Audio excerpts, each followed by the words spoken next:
Yes. Yes, yes. I'm getting slightly deaf, Sharon. As long as you can hear a little bit. It's an age thing, aye. Meldeneach Pushchen. Meldeneach. Meldeneach, waar höger is. Tillit is som kog plena med smimationer.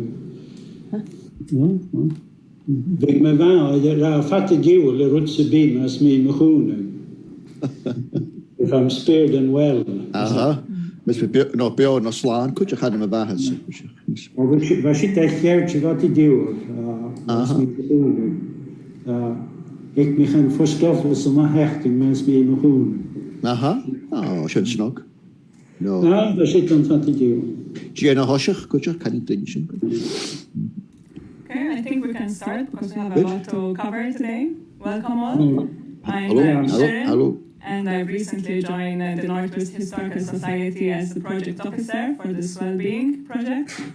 On screen you will see the aims of this project. We are interested in seeing how research into Gaelic heritage and digital practices can help the community's well-being. Now, Jen Robertson, who is the chair of the society, has a few words to share with us. Good afternoon. Good afternoon. Jen Robertson, I'm chair of Community Institute and of course newly elected councillor, so another 5 years of aggravation if I'm spared and well, no doubt, with all the cutbacks. I was actually thinking back to why I got involved with the community. In the first place, I used to attend on the periphery in a sense, but it was more or less, the meetings were in Tlichersalag, and that's, at that point, we had decided to look at extending the Tlichersalag to have a bigger community space, because all our artefacts are stored in an old school in Tornham and in Beckela, which is quite difficult for access, and we can only get access when the Heritage Officer in the Corn is there. So then we discovered, when we tried to get plans to Tlichersalag, that there's a flood issue, of course, at Tlichersalag in terms of insurance and so on. So we had the opportunity at that time, Carnish School, where I went in my formative years, was closed, and we got funding from the Scottish Land Fund to purchase both the schoolhouse and the school itself. So we've been trying since then to get funding to do some work on the school. That's proved rather difficult over the last probably 3 years, but we keep trying, and we are in what they call the Levelling Up Fund with the council at the moment for 350,000, and hopefully going for the Scottish Government Regeneration Fund as well this year.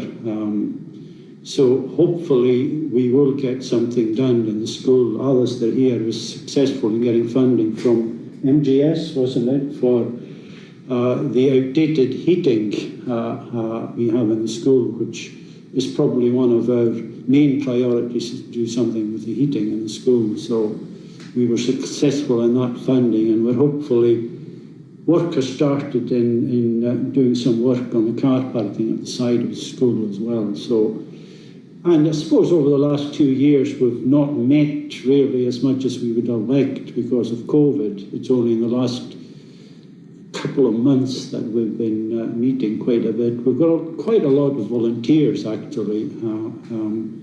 So I think we're in a good position from that sense when I look around other various groups in North Uist who actually struggle for members. So we're quite lucky in that, and some of them have been very active around the school itself, both inside the school in tidying up and outside around the garden area. So I feel quite positive in terms of community input at the school itself, but we need to use it more, and that's our ambitions going forward. I've done quite a bit of work with universities in the past, I have to say. With the council, I've been involved in the climate change group, which works with a number of universities, and I think collaboration between communities and universities is the way to go, although I did have some difficulty with the introduction of Aire boards and things like that. It was not something I found that easy to follow, but we're getting there slowly. So I think that a healthy partnership between ourselves and, if I can call the various academics, is going to be quite useful, actually. I'll leave it to that, Mary. You told me to be brief. Thank you very much. That's lovely. Well, we are hoping for considerable volunteer involvement in this project. It will only be successful with a lot of help, but we are very lucky in having worked last year quite considerably with universities to plan the project. So I'd first like to introduce Jess Wood, who lives in Lewis, but is attached to Aberdeen University. I don't think Heather May Morgan is with her, but Jess is going to introduce what she's hoping to do with a group of volunteers who may be interested from the Aberdeen University part. Thanks, Jess. Thank you, Mary, and thank you very much for inviting me to take part in your project.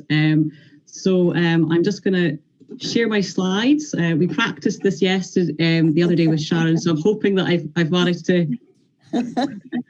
It'll work. Is that it working? Yep. Yeah. Yes, yes. I'll just put on slideshow from beginning. Okay, perfect. Right. I will just move on. I'll try. We've been allocated 15 minutes each. I will try and stick to my time and go through this so that the other speakers have an opportunity as well. So hello, yes, I am Jess Wood. Obviously my horrible name or Christian name is Jessica, and that's obviously when I'm in trouble, so I'd rather be called Jess.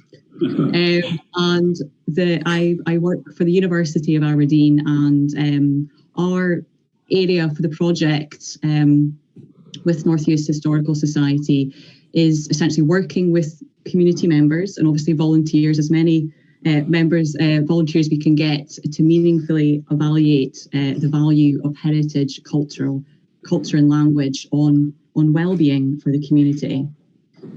So again, a little introduction to myself. So that's a photo of myself and my family, Heather. And if you do have an opportunity to come or would like to come to the workshop that we're running tomorrow, which I will chat about in some slides at the end, you'll have the opportunity to meet Heather in person.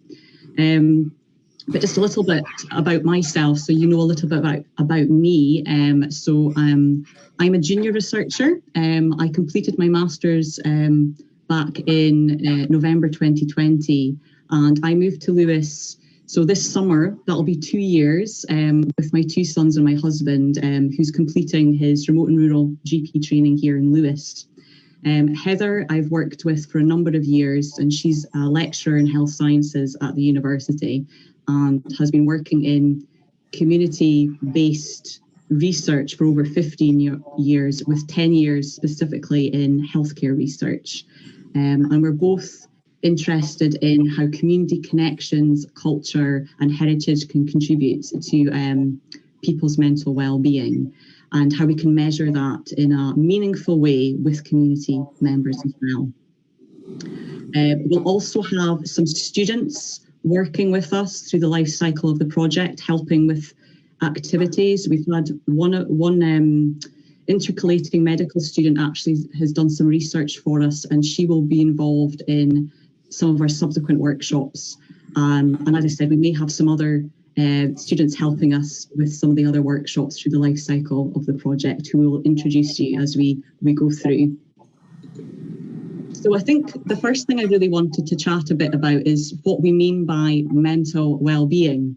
So there are lots of definitions, and these are just a sample really, and it's something that we will explore in our workshops, in our first workshops with community members who'd like to take part. But the Ideas Fund on their website describe it as: you take care about yourself and for yourself. You look after your physical and emotional health by eating well, sleeping well, exercising, connecting with others, and enjoying yourself. And you can cope with the stress of life, and you can work productively, whether that's in a job, in education, or through chores and hobbies. And the Hot Work Centre for Wellbeing also describe it as, simply put, it's how we are doing as individuals, communities, and as a nation, and how sustainable that is for the future. What influences well-being? So that's another part of well-being. So the World Health Organization find that there's lots of things that influence our well-being, and they have listed several of these here. But I think the New Economics Foundation put it more simply for us, and they identify 5 key areas that contribute to our well-being, and that is connection, being active, taking notice, keep learning, and to give. And I think those are really good ways of describing it.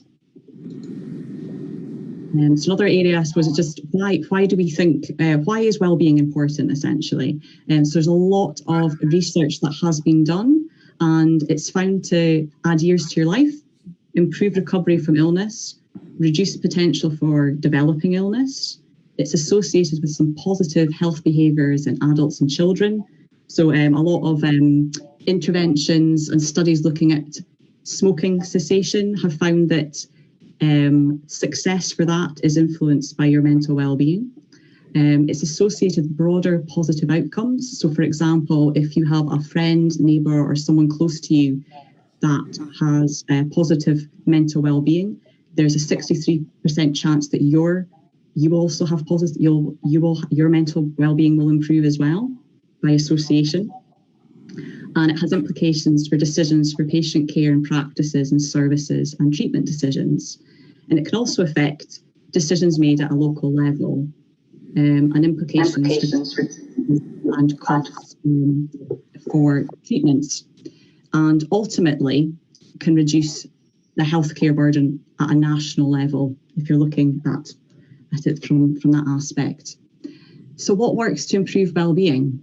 And then how can it be provided? So there's various ways that well-being interventions can be provided to people, including social interventions.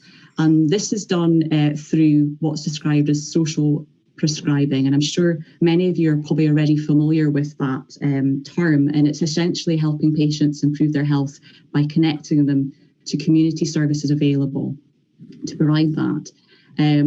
And listed on this slide, there's just a lot, just really to give you a bit of a taster of how these social interventions can then have an impact on a national level. So because of these wonderful social prescribing interventions and the impact that's had on well-being, it's actually resulted in a national scheme of social prescribing being rolled out across England. And it's also impacted on clinical guidance as well. Some research in social interventions in physical activity have now meant there's been a change in clinical guidance about how mild to moderate cases of depression are now treated. So instead of going straight to prescribing antidepressants, clinicians are recommended to prescribe exercise in first instance. And that is based on work that's been done at community level. And that has led to change at national level. So it's really showing the opportunity to improve health and well-being at primary care level, and not just impacting local community, but how that can then impact nationally as well, which is quite exciting. So heritage and their contribution to mental well-being. So that's really obviously essentially what we're wanting to do with our project here. And there's some approaches to improving mental well-being extend beyond medical solutions. into new domains. And one of them was obviously heritage.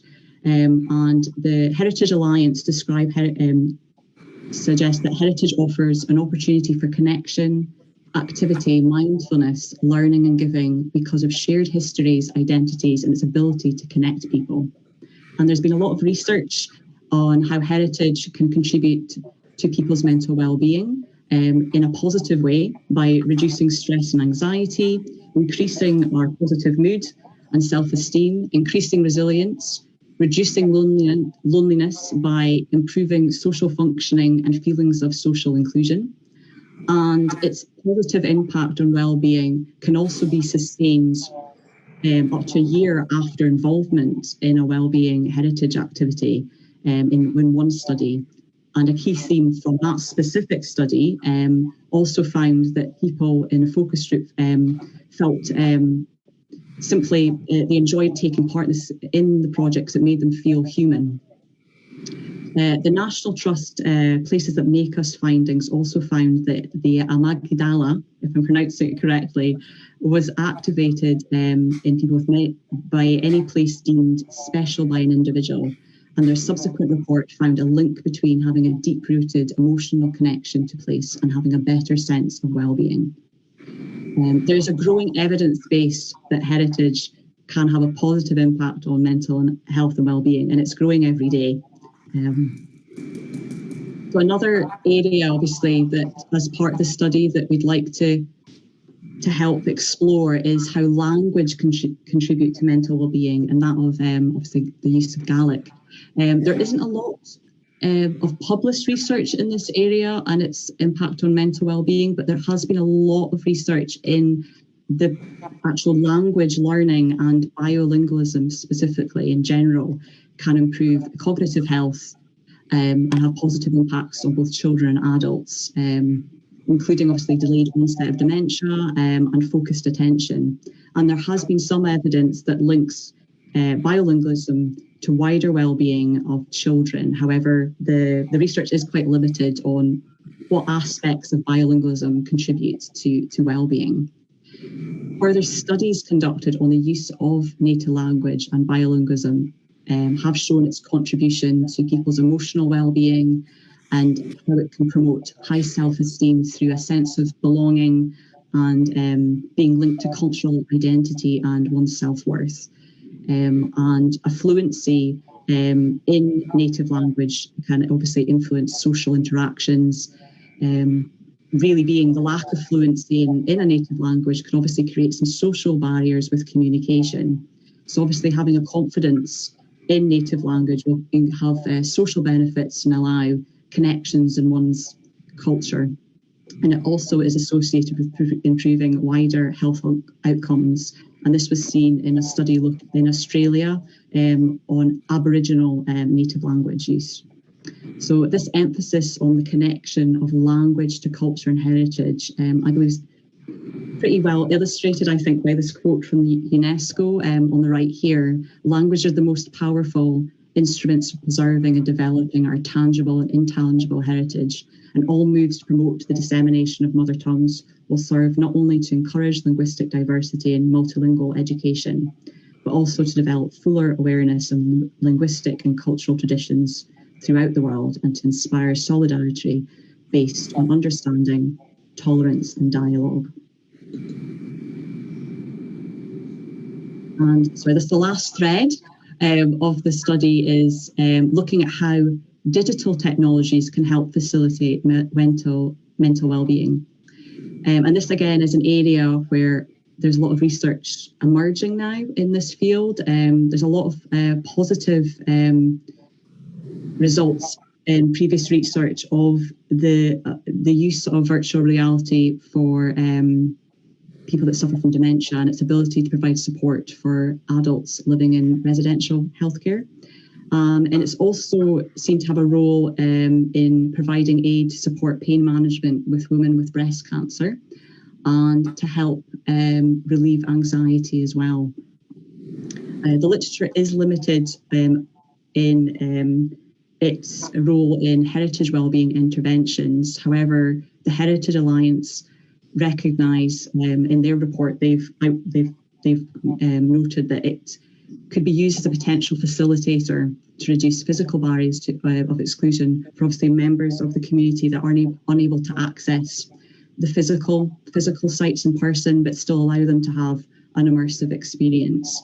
And certainly there was a lot of work conducted during the first lockdown with a lot of heritage groups looking at ways of connecting. And Wessex Archaeology created a Well City in partnership with Salisbury Museum, using digital tools for allowing people to connect with heritage sites. And they actually collected data on mental well-being. As far as I'm aware, the data has not been published, but feedback has been positive of the project so far from users. So where are we now?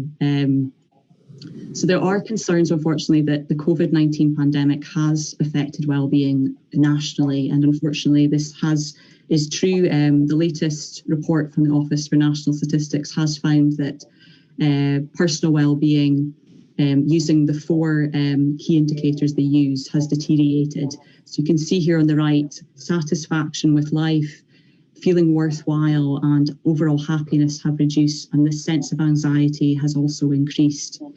And obviously many community groups, such as the North Uist Historical Society, are hoping to address this need for wellbeing in their communities, and have certainly done a lot of work during the COVID lockdown.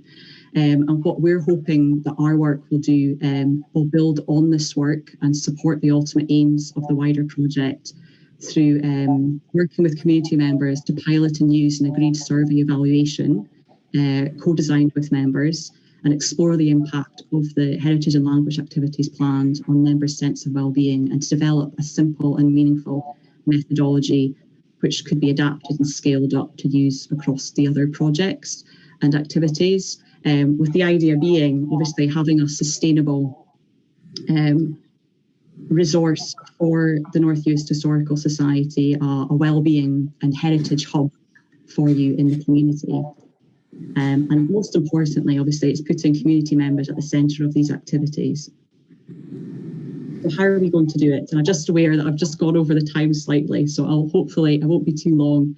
It's really just to go through what we're planning to do. So the first workshops that Mary mentioned very briefly, the first one's tomorrow, and we're also running it, so that'll be an in-person at Carnish School, and then we're hoping to run it virtually on the 10th if people aren't able to meet in person tomorrow. And what we'd like to explore in that first workshop really was first to kind of meet each other and introduce ourselves in person, but also find out what wellbeing means to community members and invite people to share their lived experience of that, and explore a little bit about activities in lockdown. And in our second workshops, we'll reflect on what we found out in the first workshops to then look at developing together an acceptable evaluation process survey for the activities. And through the life cycle of the project as well, we'll have subsequent workshops where we'll look at how we've gathered and evaluated our chosen community evaluations, discuss, review and reflect on the findings. And I think that's me. I think the other thing I was going to say was, I think if we have got spaces available, and Sharon will keep me right, but she was going to put her contact details, I think, in the chat, if people did want to join tomorrow, because hopefully there's still spaces. I think, yes, I think there are 2 spaces left.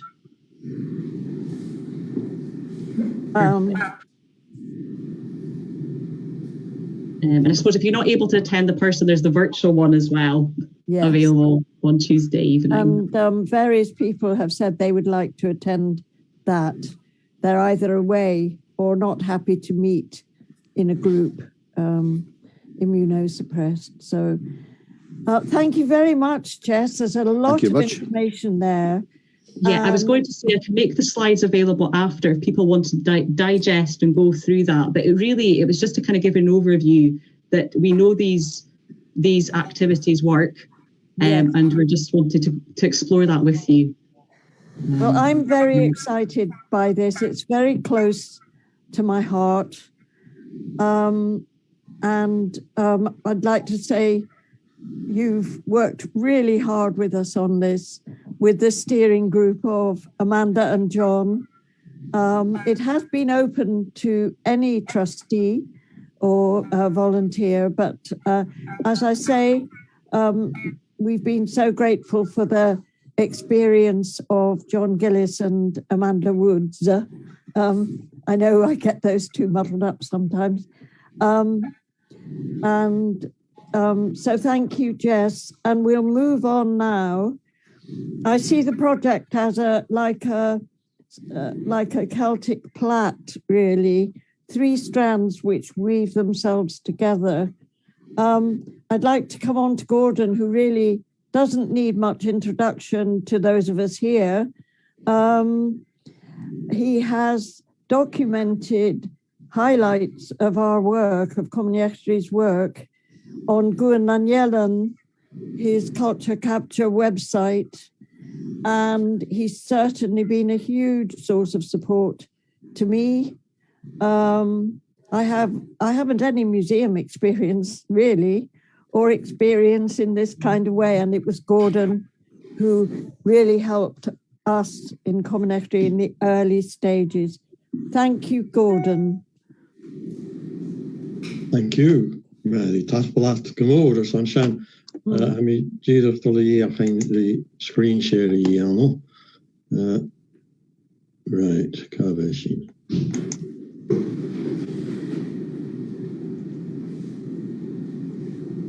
Are you seeing my screen? Yes. And okay, so I'll move to slideshow and from the beginning. Cash, so you should have a. I need to go from the beginning, so I need to go back a bit. Thank God, Vadi. Agus imi mira gyda'n gnatholig ti gyda'r corym ac yn fi cwpwyd cwtio di Communiachtarí uiste tú a díist. Ha sin prosiect na gai an o con ag haris in the blianach sin agus se told there's more gone vi cwpwyd cwtio di a díist. It's a great pleasure to be working with Communiachtarí uiste tú again on a joint project through Island Voices. So this partnership that you refer to has been going for a while.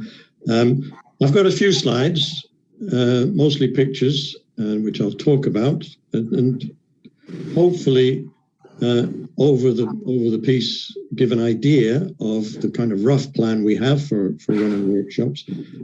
I say it's a rough plan, and that's quite deliberate, because it's going to depend, obviously, to a large extent, on responses and reactions from those who wish to take part. And I just want to emphasize that it is flexible in that way, not coming into this with an established idea of what it is that we're going to do. Who am I? Well, it's me and Gideon Arke, Gillespie, Anne McClellan from Ballamore, North Uist. Very grateful to Communiachtarí uiste tú for this lovely picture in the top left here from 1924, Paywell School.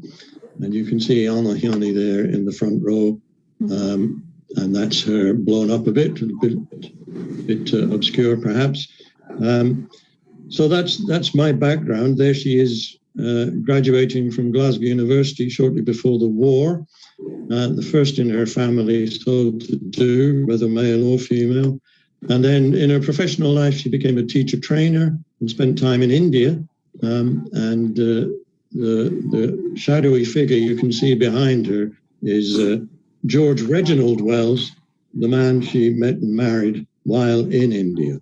And so those are old pictures. Some newer ones, slightly newer ones, are ones I took myself in the 70s as a teenager. And you can see other members of the family here.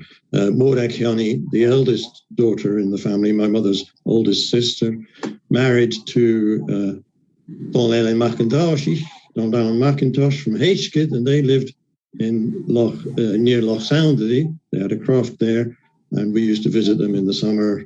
And over here on the left, helping Donald Allen with the peats is Norman my mother's youngest brother, Taramatiani, who went away after the war, but did eventually come back and spent his last years in Uist with Donald Allen and Borak on the croft. And there you can see elements of the environment around them at the time.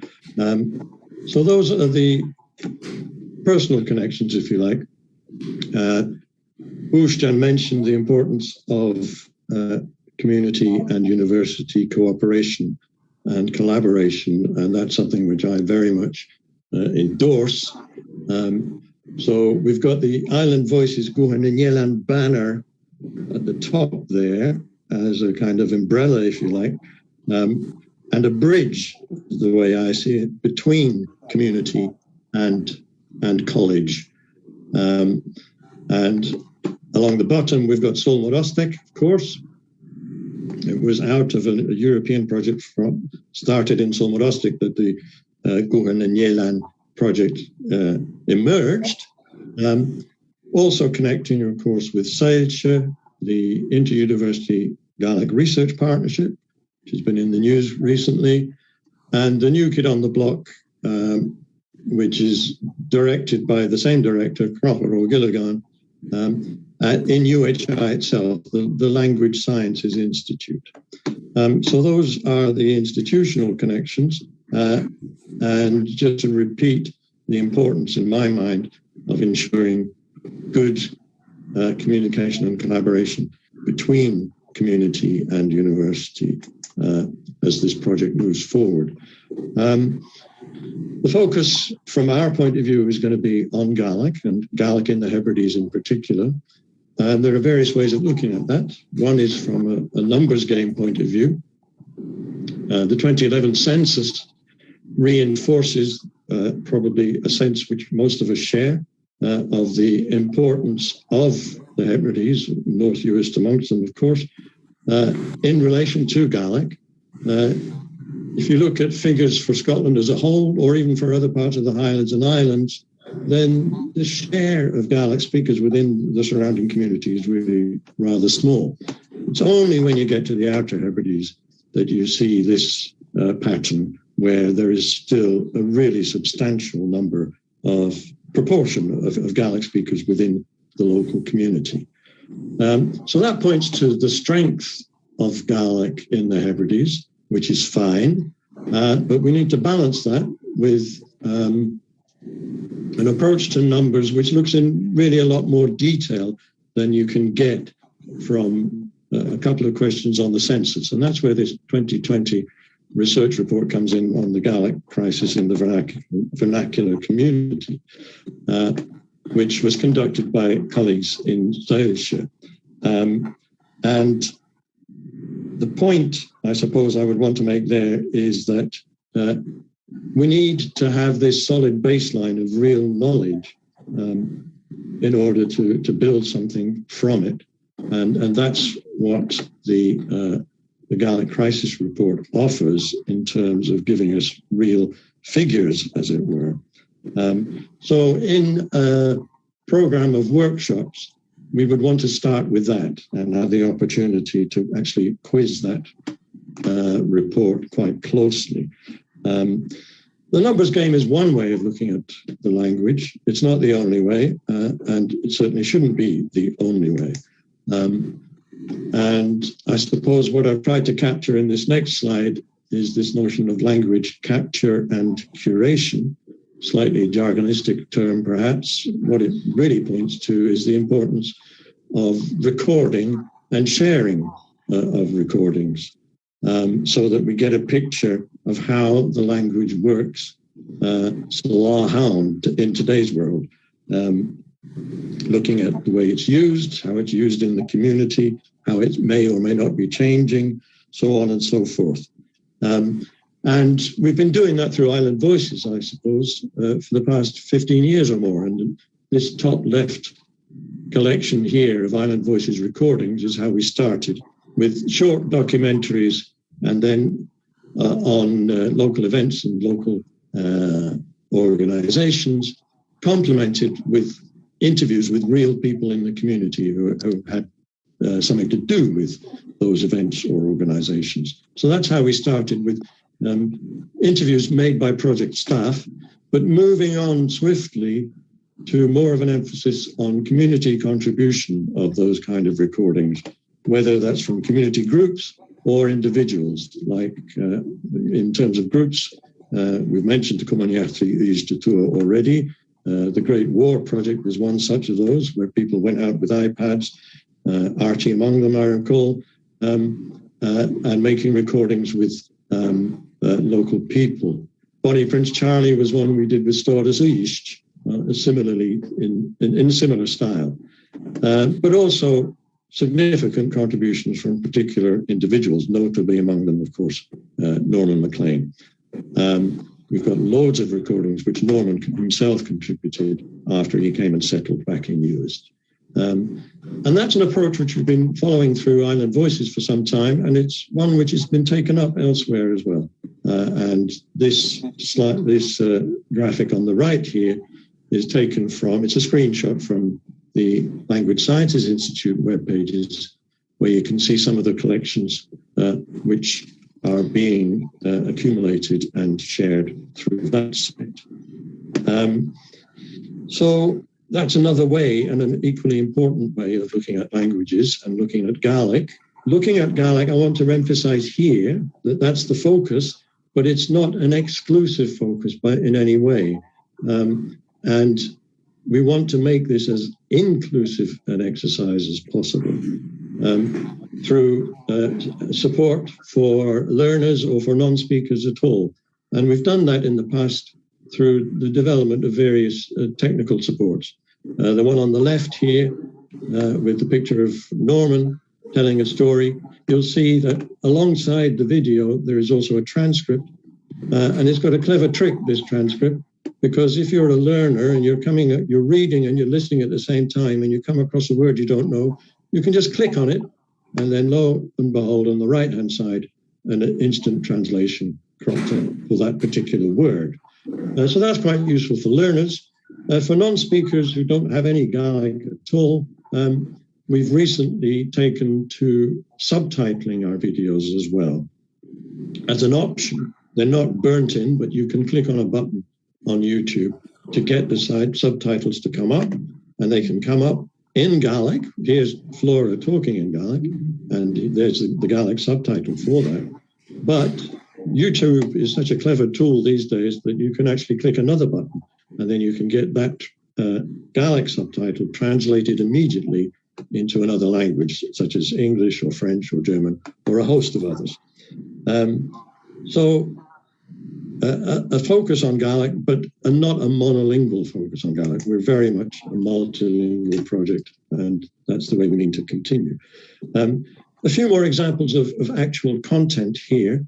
The kind of things which we've covered in the past, local history, and there's the land raids story from Alec, which Archie helped me elicit, as far as I recall. Storytelling, another aspect. We've got plenty from Norman, but also other local storytellers, as Maddie knows. Also looking at the way Gaelic has been used in the past, is used now, and maybe in the future. So actually focusing on the language itself, and with speakers across the generations, not just the old, but also the young as well. And the and more ... is also important here. I want to underline that, because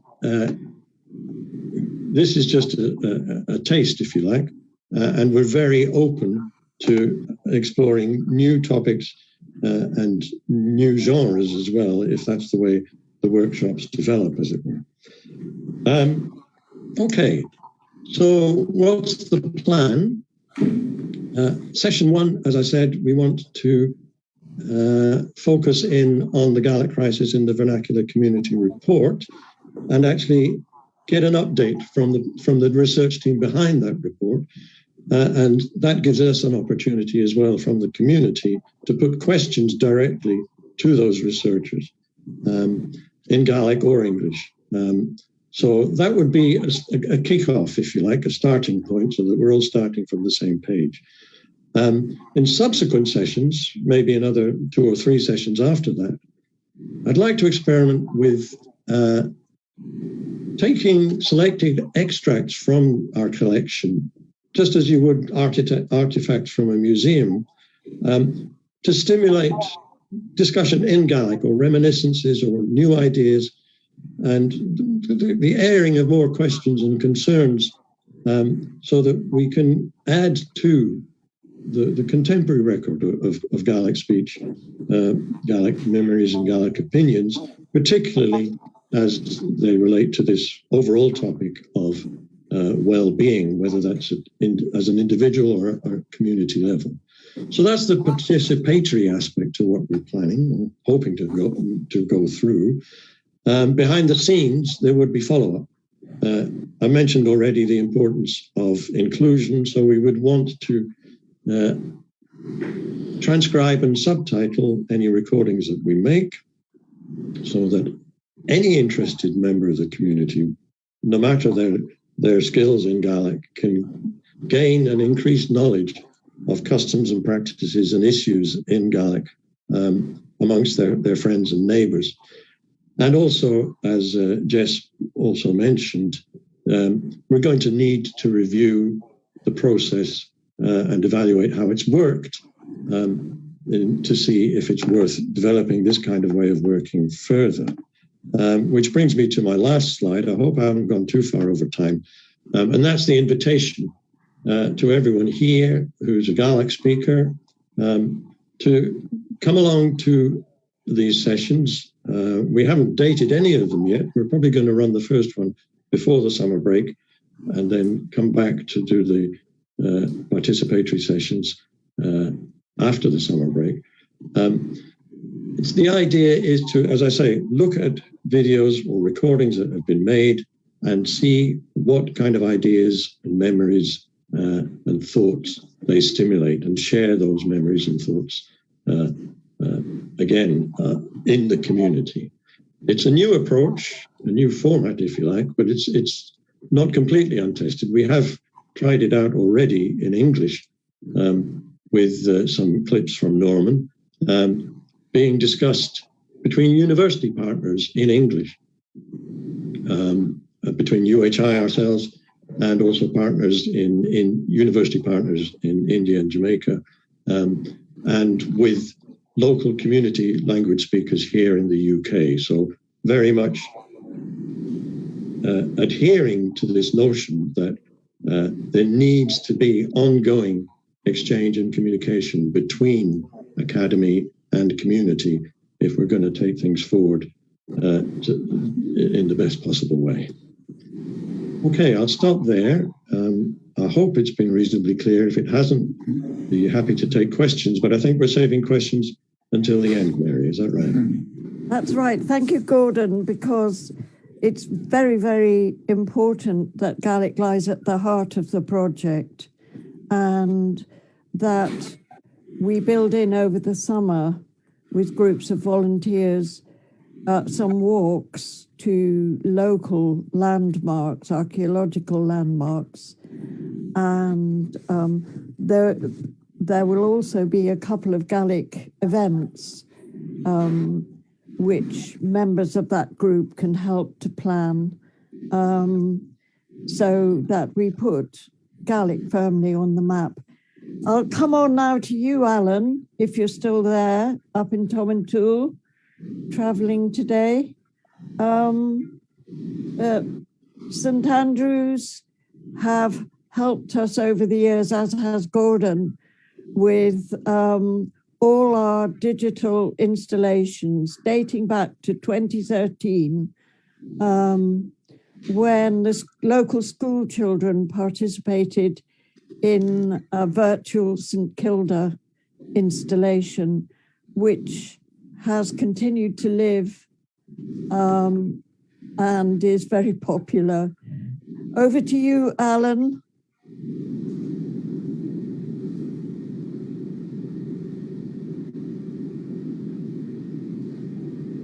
Are you there?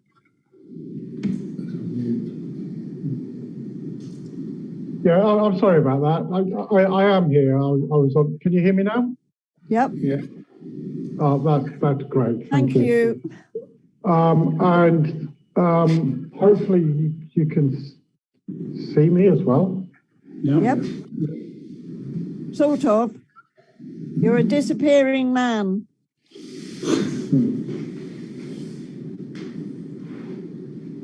But let's hear you. Thank you very much for that introduction, Mary. I'm speaking from my phone in Toronto, and I've recently entered the foreign world of iPhones, and so maybe struggling a little bit to understand exactly what's happening, what's going on. I'm not sure what the presentation. Oh, there we go. The presentation is up. Yeah. Heritage, language, virtual reality, and well-being. Thank you very much for that really kind introduction, Mary. And myself and my colleagues and the University of St Andrews as a whole is very pleased, proud, and honoured to with our association with North Uist, Tycursor, and in particular with Common Air Tree and yourself, Mary. So thank you very much for our participation in this project, and it was really pleasing to hear the introduction. Congratulations on your re-election, I nearly said Jessica, but Jess, thank you very much for your introduction. It was great to hear what you had to say about heritage and its relation to well-being. And I'm hoping that we'll learn, a lot more, as we go through and as we go on. My kind of relation with heritage, I come from a kind of more of a technical background, technology background, and have been intrigued by the way in which technologies can enhance engagement with and use of heritage. And I think that it's very true that when we're, as distinct from history, when we're talking about heritage, we are talking about things which impinge directly on who we are, on defining who we are, and not necessarily just as an individual, but also as a community. And I would be so bold as to say, as humanity as well. It's often people see heritage as being, oh, this is what is special about me. But more times than not, I think heritage is as much about what we have in common. It enables us to reach across boundaries and reach across borders. And in that sense, it's very important, I think, in defining humanity. But I think the thing that the idea that lies at the heart of heritage, or one of the ideas that lies at the heart of heritage, I think is really important, is that, it's about communication. It's about passing something on. It's about things being passed on from the past to the future, from one generation to the next generation. And of course, when generations communicate, you have to talk each other's languages. And I think that's one of the reasons why technology is important.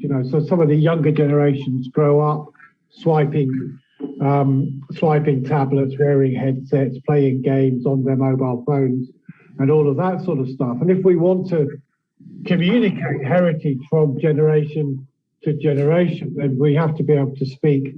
We have to be able to use those digital literacies or communicate in those digital literacies. I think that's really, really important.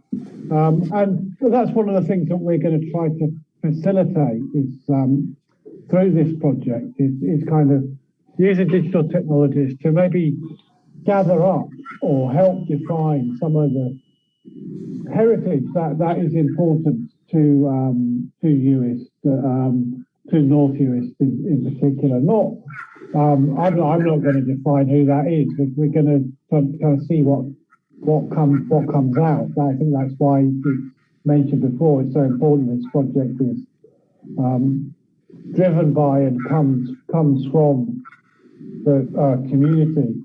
But one example of ways in which we can do this is looking at, for example, some of the wonderful archaeology and archaeological sites and landscapes that exist in US. As a privileged visitor, it does seem to me that the landscapes and the archaeology are defining elements of the place.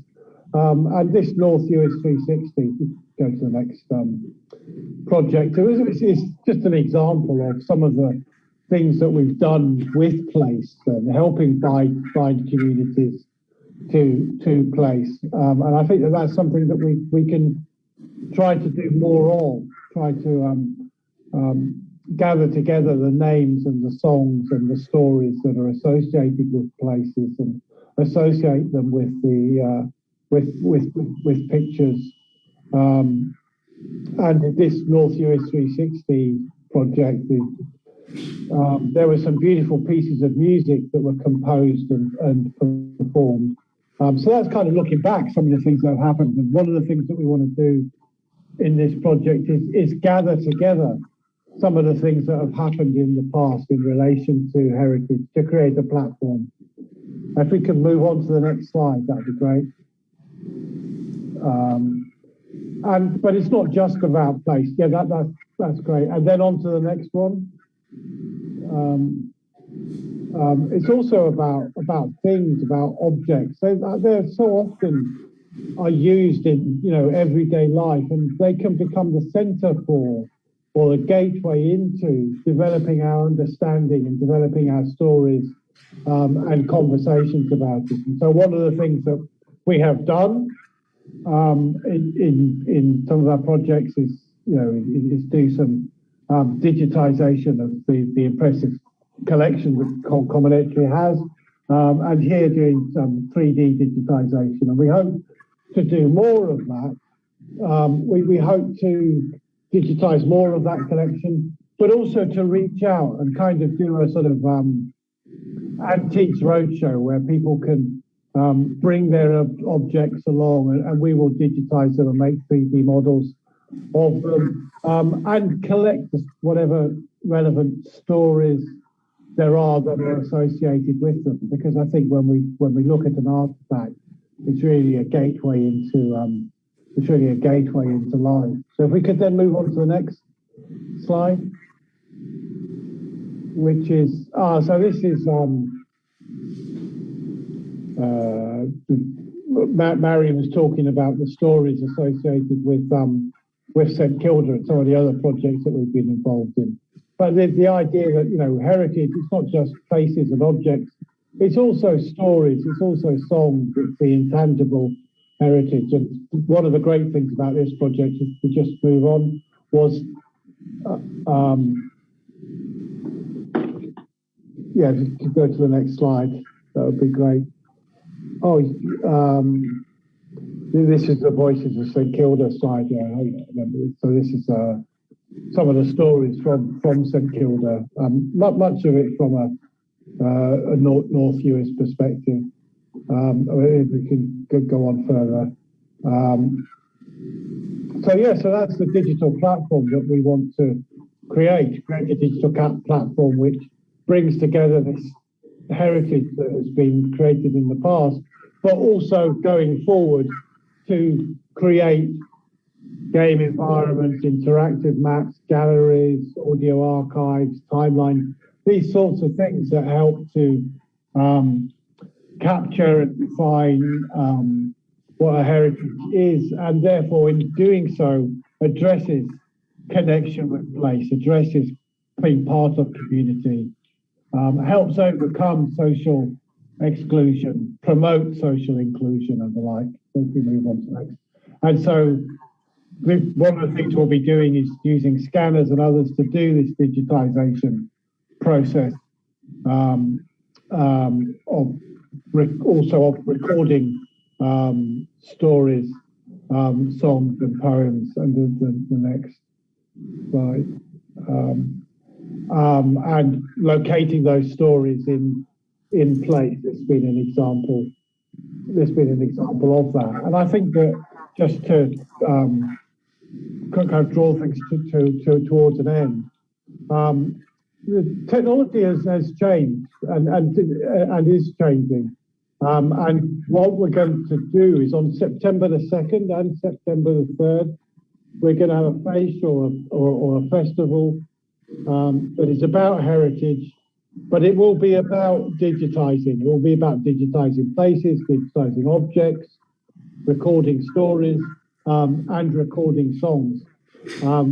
But not entirely about that. It will also be about people talking to each other, meeting, and there's going to be some great entertainment and great culture at it. So September the 2nd and the 3rd will be a cultural and heritage event that we're hoping will build upon the sort of well-being work that has come before it, and acts a bit of a launch pad into some of the language work that Gordon's going to be doing in the later pieces of the project. So hopefully it will tie together, and we will create some great representations of culture, natural and cultural heritage. Next slide. And one of the things that we are going to do is we're going to try to make use of virtual reality. And sometimes people think, oh, well, you know, the thing about technology is the more advanced it gets, the more complicated it gets. Well, I think that often it can be the other way around. The point about this technology is to make it immersive, to make it simple, to make it engaging. And so what we're wanting to do is we're wanting to make digital representations of heritage that are accessible, that you don't have to have a PhD in computers or a degree in computers or really any experience. You can just put on the headset and you are immersed in an experience which engages and stimulates you. So that's what we're kind of aiming for, about breaking the technology out of the out of its ghetto and making it something that is widely acceptable and engaging. So we'll move on more. And just a quick plug, once upon a time in the future, there's this conference in Iceland that some of the people involved in this project will be representing at, and I thought I would just put it up. It's going to be a hybrid event, so if you want to come to Reykjavik, please do. Otherwise, it's going to be on Zoom, so you can participate on that. And that's the 16th of June. And maybe we'll get some ideas from that can feed back into this project. I think that the 4 strands of well-being, language. I didn't say at the beginning how the introduction from Gordon was great, and I'm really looking forward to seeing how that develops. And certainly we hope that in terms of the digital platform that captures as much heritage as possible, that it's a creative process, but also that we'll be hopefully recording where appropriate the process on the language side and the process on the well-being side, so that in a sense we will also create a record of this project, which hopefully will be something that will be of use to people trying similar endeavours in other places and other times. Thank you, Alan. And I think we can stop the recording now because you've tried to tie everything up together, which is very helpful. Thank you. Recording stopped. I'm wondering now, since we're over